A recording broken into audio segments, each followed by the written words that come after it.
Conselho de Imprensa, Serviço Remoto KBCID, facilita a formação com o jornalismo inclusivo, o jornalista editor no chefe redação Sira.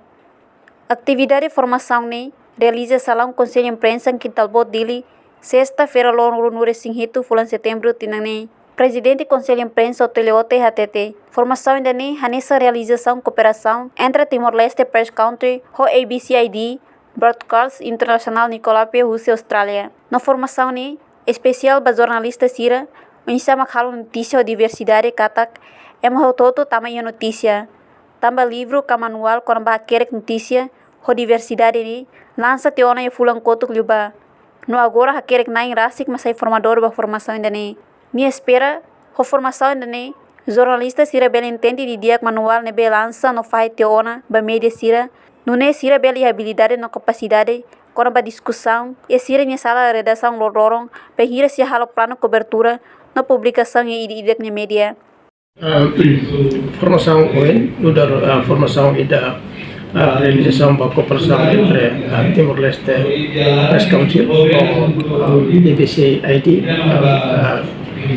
ABC Broadcasting International Development Rússia, Austrália, lebih ita asinito memorandum understanding ya tinengkotu.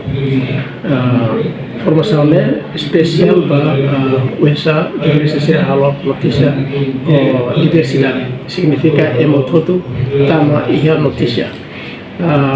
Iremos tambah livro manual kunaba akai notícia ou diversidade ne ita lança tione kuna hira kilupa e agora ita dia akai lain rasip maksai formador ba formação ide ita formação da rua ya flui ide ida ia baucau no formação ide ia dile ita espera kata plus formação ide jurnalista Sira entende dia manual da ita lança tione no faito no ba medicina Nulis Sira ia habilidade, capacidade atau discussão ia ser nessa redação lor bahir Sira halo plano cobertura no publicação ia ser media Sira.